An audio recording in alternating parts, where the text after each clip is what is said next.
Hi dear student, स्वागत है आप सभी का आपके अपने YouTube channels RC mission chemistry में। मैं हूं चौबे सर और हम लोगों का चैप्टर चल रहा है classification of element and periodicity in properties, जिसमें हम लोगों ने पिछले वीडियो में पीरियोडिक टेबल्स और इसके बाद किसी भी एलिमेंट का ब्लॉक पीरियड ग्रुप ये तीनों कैसे निकालते हैं इन सभी को सीखा। आज हम लोग का टॉपिक रहेगा एटॉमिक रेडियस। एटॉमिक रेडियस एक बड़ा टॉपिक है क्योंकि एटॉमिक रेडियस 2-3 टाइप के होते हैं। इसके बाद फिर उनका factor affecting of atomic radius और इसके बाद फिर आपका आएगा periodicity in atomic radius, in group, in period. तो ये सभी टॉपिक को आज हम लोग क्लियर करेंगे। तो आज का हम लोग का टॉपिक है एटॉमिक रेडियस। तो टॉपिक है हमारे पास पहले एटॉमिक रेडियस। ठीक, चलिए भैया समझते हैं। एटॉमिक रेडियस माने किसी एटम का रेडियस की बात हो रही है। रेडियस माने त्रिज्या, ठीक है। तो अगर हमने कहा कि किसी एटम का हमको रेडियस बताना है तो कैसे बताते हैं। सपोज कि ये हमारे पास एटम के अंदर क्या होता है, न्यूक्लियस होता है। ये इसका क्या होता है, सेल, ये भी सेल और ये भी सेल, ठीक है। और यहां पर बैठी हुई इलेक्ट्रॉन, यहां पर क्या बैठी हुई इलेक्ट्रॉन्स, ये न्यूक्लियस और यही जो डिस्टेंस होता है इसी को बोलते हैं आर, माने रेडियस। मैंने क्या कहा कि न्यूक्लियस से लेकर के जो आउटर मोस्ट सेल का, देखिए ये भी सेल है, ये भी सेल, माने इलेक्ट्रॉन यहां पर भी है, यहां पर भी है, लेकिन ये दोनों रेडियस नहीं होंगे क्योंकि आउटर मोस्ट सेल, जो सेल सबसे बाहर का होगा उसमें जो इलेक्ट्रॉन होगा उससे और इस न्यूक्लियस के बीच का जो डिस्टेंस होगा इसी को कहते हैं एटॉमिक रेडियस। माने the distance between nucleus to outer most shell of electron is known as atomic radius. माने न्यूक्लियस से लेकर के जो आउटर मोस्ट सेल, सबसे जो बाहर का सेल होगा, उस सेल में जो इलेक्ट्रॉन बैठा है उसके बीच का जो डिस्टेंस होता है उसी को कहते हैं एटॉमिक रेडियस। क्या होता है atomic radius? The distance between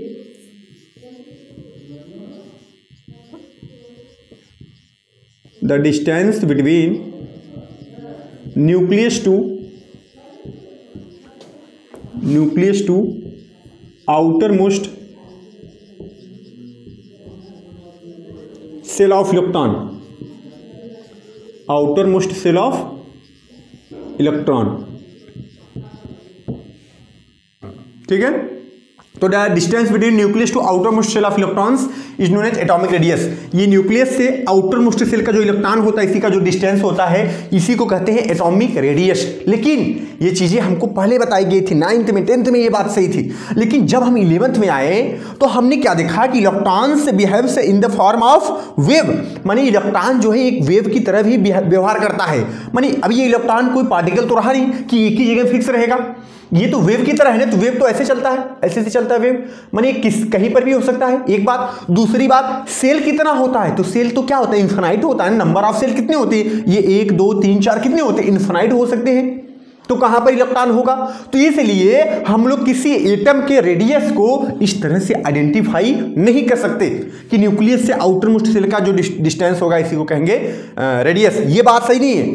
तो इसके लिए हम लोग क्या करते हैं, अगर हमको एटॉमिक रेडियस निकालना है तो किसी हम कोवैलेंट मॉलिक्यूल्स का निकालते हैं या फिर मेटेलिक मॉलिक्यूल्स का या फिर वैन डर वाल्स रेडियस निकालते हैं। तो मतलब अब डिफरेंट फॉर्म में हमको मिलना शुरू हो गया। अब ये चीजें सही नहीं रही, तो इसलिए अब हम लोग चलते हैं अलग टाइप के रेडियस को देखने के लिए कि हम दूसरी तरह से रेडियस को कैसे निकालेंगे। तो उसके लिए हमारे पास 3 टॉपिक बचते हैं। उसके लिए हमारे पास 3 टॉपिक हैं। अब क्या क्या उसको देखते हैं पहले। तो पहला तो हम लोग निकालते हैं वैन डर वाल्स रेडियस। पहला क्या निकालते हैं, सॉरी पहला कोवैलेंट निकालते हैं। पहला निकालते हैं कोवैलेंट रेडियस, कोवैलेंट रेडियस, ठीक है। और दूसरा हमारे पास होता है van der Waals radius, van der Waals radius, ठीक है। और तीसरा हमारे पास होता है मेटेलिक रेडियस, मेटेलिक रेडियस। तो अब यहां हम 3 तरह से रेडियस को देखेंगे। माने अगर हमको एटॉमिक रेडियस को निकालना है तो किसी एक एटम का नहीं निकालेंगे, कोवैलेंट रेडियस निकालेंगे, वैन डर वाल्स रेडियस निकालेंगे और मेटेलिक रेडियस निकालेंगे। तो एक एक करके हम लोग पढ़ते हैं कि ये तीनों रेडियस होते क्या है और कैसे हम निकालते हैं, कि ये फार्मूला क्या है, ठीक है। तो पहला हमारे पास टॉपिक क्या होगा, वैन डर वाल्स रेडियस। पहला टॉपिक है हमारे पास van der Waals, sorry covalent radius. Second van der Waals है। तो पहले क्या पढ़ते हैं, कोवैलेंट रेडियस को। तो देखिए कोवैलेंट रेडियस तो आपने 10th में पढ़ा होता है, कोवैलेंट बॉन्ड होता है। कैसे बनता है? जैसे सपोज कि मैंने लिया Cl, मैं इसको सिखाऊंगा नेक्स्ट चैप्टर में है आपके पास कोवैलेंट बॉन्ड, ठीक है। तो इसके पास 7 इलेक्ट्रॉन 1 2 3 4 5 6 7, ठीक। इसके पास भी कितने इलेक्ट्रॉन? 7 इलेक्ट्रॉन 1 2 3 4 5 6 7। ये कैसे आया? Cl का एटॉमिक नंबर कितना होता है? 17 होता है ना, 287 आएगा। ये भी कैसे आएगा मैं इस चीज को भी बताऊंगा, बाद में टॉपिक मिलेगा आपको, ठीक है। तो अब इसको 1 इलेक्ट्रॉन चाहिए ऑक्टेट कंप्लीट करने के लिए, इसने इससे 1 इलेक्ट्रॉन को ले लिया और इसने क्या किया? इससे 1 इलेक्ट्रॉन को ले लिया। तो अब दोनों के बीच में इलेक्ट्रॉन की शेयरिंग हो गई, इसने इसको 1 दिया, इसने इसको 1 दिया, तो यहां पर बनता है कोवैलेंट बॉन्ड। उसको दिखाते हैं हम ऐसे। तो कोवैलेंट बॉन्ड में क्या होता है? इलेक्ट्रॉन की शेयरिंग होती है, ठीक है। तो अब ये जो बॉन्ड बना, ये कौन सा बॉन्ड है? Covalent bond. अब इस मॉलिक्यूल्स का Cl2 का अगर हम एटॉमिक रेडियस निकालेंगे तो हमको क्या मिलेगा? Covalent radius. माने जिसमें कोवैलेंट बॉन्ड हो वहां होता है कोवैलेंट रेडियस। और कोवैलेंट बॉन्ड बनता कैसे है? By sharing of electron, electron की शेयरिंग के द्वारा। तो यहां पर क्या हुआ? इलेक्ट्रॉन की शेयरिंग हुई, जहां पर इलेक्ट्रॉन की शेयरिंग हुई बना कोवैलेंट बॉन्ड। अब यहां पर जो रेडियस होगा वो क्या होगा? कोवैलेंट रेडियस होगा। अब आइए इसको हम देखते हैं कैसे होता है हमारे पास। तो यहां पर भी कोवैलेंट रेडियस में 3 कंडीशन होते हैं, ध्यान दीजिएगा बात को। कोवैलेंट रेडियस में 3 कंडीशन होते हैं। और 3 कंडीशन क्यों होती हैं? क्योंकि देखिए कोवैलेंट बॉन्ड तो ऐसा भी बन सकता है, ए के बीच में बने, दोनों एटम क्या है? सेम है।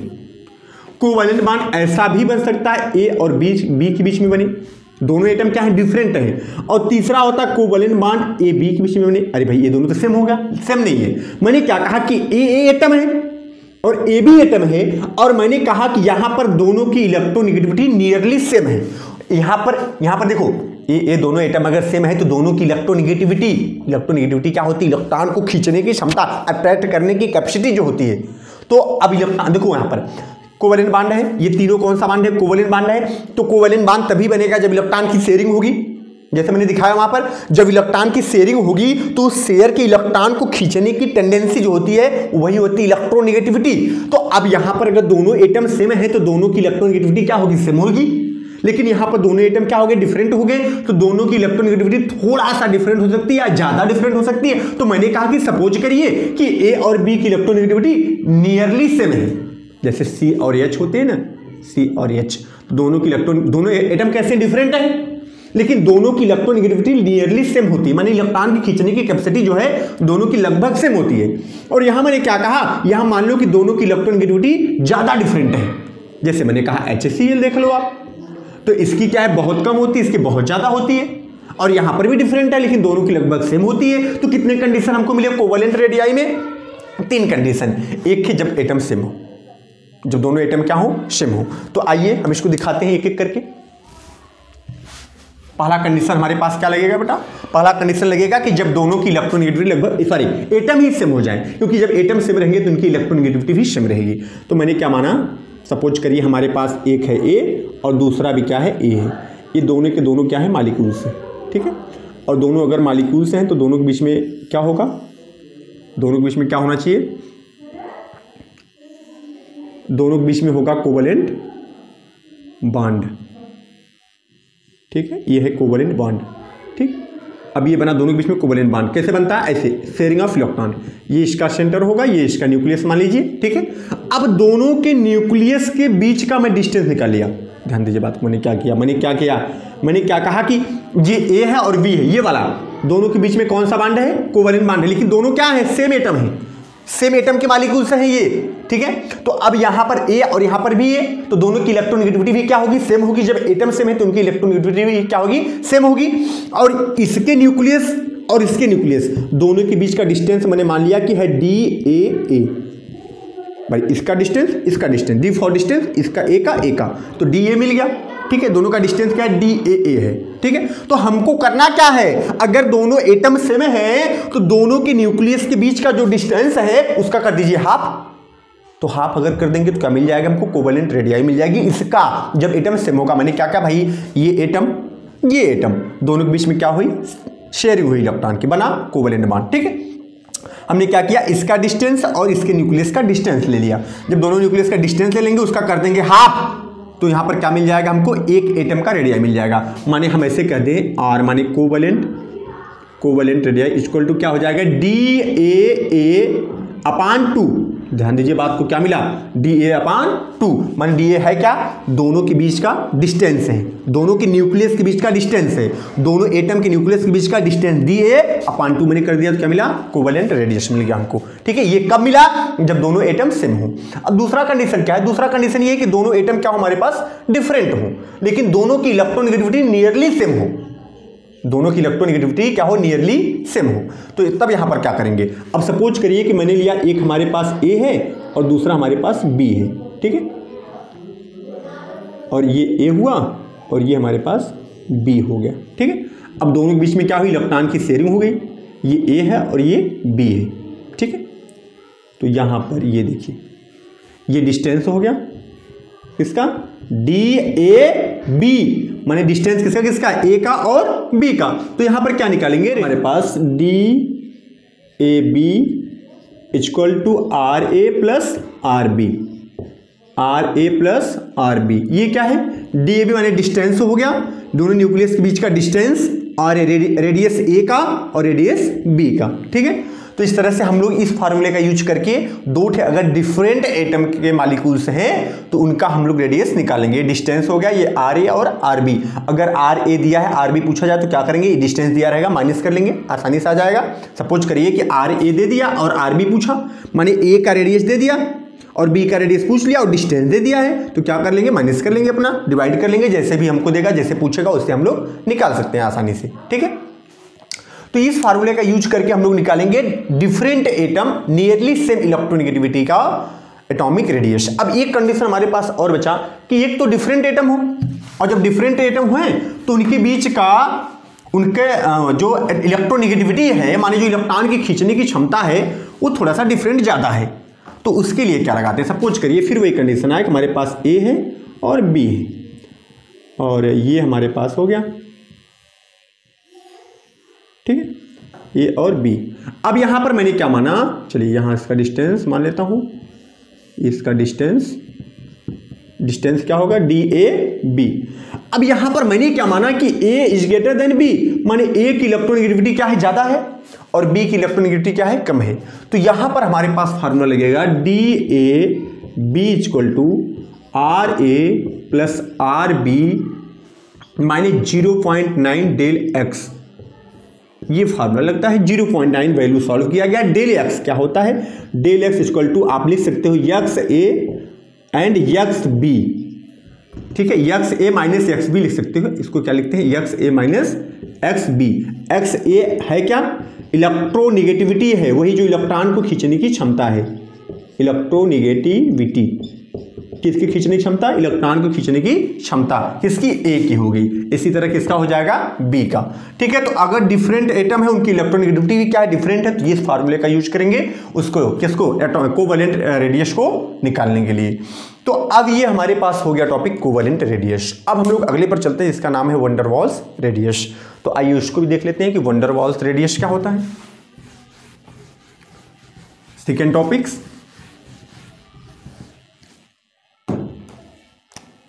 क्या है भाई, दूसरा वंडर वॉल्स रेडियस। तो देखिए वंडर वॉल्स रेडियस भाई कहाँ मिलता है, याद रखिएगा न्यूट्रल मॉलिक्यूल्स पर मिलेगा, उसके ऊपर कोई चार्ज नहीं होगा, उसके ऊपर मिलेगा, और ये मॉलिक्यूल्स के ऊपर मिलता है, ये एटम के ऊपर नहीं मिलता, जहां इलेक्ट्रॉन की कोई शेयरिंग नहीं होती। सपोज करिए कि मैंने लिया H2 और मैंने लिया H2, तो ये दोनों हैं क्या, ये दोनों H2 एक मॉलिक्यूल्स हैं, इनके ऊपर कोई चार्ज नहीं, लेकिन हर एक मॉलिक्यूल्स के बीच में इंटरमॉलिक्यूलर फोर्स होता है, उसी इंटरमॉलिक्यूलर फोर्स को ही बोलते हैं वंडर वॉल्स फोर्स। और जहां होता है वंडर वॉल्स फोर्स, उस मॉलिक्यूल्स के बीच में क्या होता है, वंडर वॉल्स रेडियस होता है। ठीक, जैसे हीलियम गैस जो आपके नोबल गैस जो आपके होते हैं, helium, argon, krypton, xenon, radon, इन सभी के मॉलिक्यूल्स के बीच में ये सभी एटम जो हैं कोई कोवेलेंट मेटेलिक किसी प्रकार का बॉन्ड नहीं बनाते, तो इनके पास वंडर वॉल्स रेडियस होता है, क्योंकि ये मॉलिक्यूल्स एक दूसरे से बस फोर्स ऑफ अट्रैक्शन के कारण अटैच होते हैं। तो जैसे H2 और H2 है, तो H2 और H2 के बीच में होगा क्या, फोर्स ऑफ अट्रैक्शन होगा, H2 और H2 के बीच में क्या होगा, फोर्स ऑफ अट्रैक्शन, और यही होता है हमारे पास covalent radii, van der Waals radius या रेडियाई। ठीक है, तो मैंने क्या कहा कि ये कहां पर मिलेगा, जैसे मिलेगा आपको He और He के बीच में, HE और HE अगर मालिक्यूल्स हैं या एटम्स हैं तो इनके बीच में क्या मिलेगा हमको, इनके बीच में मिलेगा वन डेर वाल्स रेडियस। याद रखिएगा नोबल गैसेस के पास क्या होती है, वन डेर वाल्स रेडियस होती है। ठीक है, तो ये डिस्टेंस थोड़ा सा और ज्यादा होता है, इसलिए ये वाला रेडियस थोड़ा सा और भी ज्यादा होता है। ठीक है, तो अगर हमको इसको निकालना पड़े तो सपोज कि हम क्या लिखेंगे यहां पर, अगर हमको निकालना है van der Waals radius, van der Waals radius, ठीक है, वन डेर वाल्स रेडियस निकालना है तो क्या होगा, DH2 upon R, sorry upon 2। ठीक है, तो इन दोनों के न्यूक्लियस के बीच का जो डिस्टेंस होगा उसको लेकर के हाफ कर देंगे। ठीक है, लेकिन याद रखिएगा वन डेर वाल्स रेडियस सबसे बड़ा होता है, क्योंकि यहाँ पर इलेक्ट्रॉन की शेयरिंग नहीं होती, कोई बॉन्ड नहीं होता, बस एक फोर्स ऑफ अट्रैक्शन होता है, इसके कारण वन डेर वाल्स रेडियस सबसे बड़ा होता है। अब अगला हमारे पास क्या है, अगला है हमारे पास मेटेलिक रेडियस। तो थर्ड हमारे पास क्या बचा, मेटेलिक रेडियस। तीसरा मेटेलिक रेडियस। ठीक है, आइए तो मेटेलिक रेडियस देखते हैं। तो आज सपोज करिए कि मैंने कोई मेटल ले लिया, आयरन का एक रॉड ले लिया, तो आयरन के जो रॉड है उसमें क्या है, सब Fe बैठे हुए, सभी Fe है, तो Fe के बीच में क्या लगा है, कोई फोर्स ऑफ अट्रैक्शन तो होगा, तो वहां होता है मेटेलिक बॉन्ड, माने सभी Fe साथ में लगे हुए हैं। ठीक है, तो सपोज करिए जैसे मैंने कोई रॉड ले लिया यहां पर कोई मेटल से, ठीक है, तो ये सभी के सभी लोग कैसे एक दूसरे के साथ में है, ऐसे जुड़े रहते हैं। ठीक है, तो इसका ये न्यूक्लियस, इसका ये न्यूक्लियस, इसका ये न्यूक्लियस, इसका ये न्यूक्लियस, सबका बीच का न्यूक्लियस हो गया एटम का। ठीक है, इसमें क्या होती है, इलेक्ट्रॉन, तो इलेक्ट्रॉन लगातार मोशन करते हैं, तो यू नो दैट कि मेटल में क्या होते हैं, फ्री इलेक्ट्रॉन होते हैं। क्या होते हैं, फ्री इलेक्ट्रॉन। तो फ्री इलेक्ट्रॉन कॉन्टिन्यूअस क्या करते हैं, मोशन करते रहते हैं। तो जब ये इधर से मोशन करते हुए जब ये इधर आते हैं, तो इधर आते हैं, तो इधर का जो न्यूक्लियस है, न्यूक्लियस क्या करता है, इलेक्ट्रॉन, ये न्यूक्लियस इसके ऊपर होता है पॉजिटिव चार्ज, ये इलेक्ट्रॉन को हमेशा खींच के बैठता है। तो जब इधर आएगा तो ये भी न्यूक्लियस इसको क्या करता है, फोर्स ऑफ अट्रैक्ट देता है, माने अपनी तरफ आकर्षित करता है। ऐसे यहाँ के इलेक्ट्रॉन है तो इधर भी रहेगा फोर्स ऑफ अट्रैक्शन, इधर भी रहेगा फोर्स ऑफ अट्रैक्शन, यहाँ इलेक्ट्रॉन बैठा हुआ है इसको सपोज करिए, इधर भी फोर्स ऑफ अट्रैक्शन, इधर भी फोर्स ऑफ अट्रैक्शन। तो कॉन्टिन्यूअस जो इलेक्ट्रॉन होते हैं वो लगातार करते हैं मोशन के कारण जो बगल का न्यूक्लियस होता है वो भी उनको अट्रैक्ट करके बैठा रहता है, इसी के कारण बनता है मेटेलिक बॉन्ड। और इन्हीं का जो रेडियस होगा इनके न्यूक्लियस के बीच का, उसी को क्या बोलेंगे हम लोग, मेटेलिक रेडियस। तो मेटेलिक रेडियस माने हम लोग निकाले अगर मेटेलिक रेडियस को, मेटेलिक रेडियस, तो हमारे पास क्या होगा, DMM/2, माने डिस्टेंस ले लो किसका, ये m माने मेटल हो गया, ये m माने मेटल हो गया, दोनों के बीच न्यूक्लियस के बीच का जो डिस्टेंस होगा उसका क्या कर देंगे, हाफ कर देंगे, हो जाता है मेटेलिक रेडियस। ये सभी लोग किस बांड के द्वारा जुड़े हुए हैं, मेटेलिक बांड के द्वारा जुड़े हुए हैं। तो इनके बीच का जो रेडियस होगा, न्यूक्लियस के बीच का जो डिस्टेंस होगा उसका हाफ करने पर क्या मिलेगा हमको, मेटेलिक रेडियस। इसका न्यूक्लियस, इसका न्यूक्लियस, दोनों न्यूक्लियस के बीच का डिस्टेंस DMM हो गया, ये इसी का क्या कर देंगे, हाफ कर देंगे, तो क्या मिल जाएगा हमको, मेटेलिक रेडियस। तो ये हमारे पास था टॉपिक मेटेलिक रेडियस का। तो हम लोगों ने आज क्या समझा, कोवेलेंट रेडियस, मेटेलिक रेडियस और इसके बाद वन डेर वाल्स रेडियस। ठीक है, तो अगर कंक्लूजन निकाला जाए, ठीक है, तो याद रखिएगा सबसे जो बड़ा होता है वो कौन होता है, van der Waals radius. Van der Waals radius सबसे बड़ा होता है, इज ग्रेटर देन। इससे छोटा कौन सा होता है, कौन सा, मेटेलिक रेडियस, मेटेलिक रेडियस। और इससे भी छोटा कौन सा होता है, कोवेलेंट रेडियस, कोवेलेंट रेडियस। ठीक है, ये पॉइंट काफी इंपॉर्टेंट याद रखिएगा आप लोग। सबसे बड़ा कौन सा रेडियस होता है, वन डेर वाल्स रेडियस होता है, क्योंकि वहां पर केवल फोर्स ऑफ अट्रैक्शन होता है वन डेर वाल्स। और यहां पर क्या होता है, मेटेलिक रेडियस में इलेक्ट्रॉन क्लाउड जो है कंटिन्यूअस मोशन करते हैं, जिसके कारण बगल का न्यूक्लियस भी उनको क्या करता है, अट्रैक्ट करके रखता है। तो इसलिए यहां पर क्या होता है, मेटेलिक रेडियस।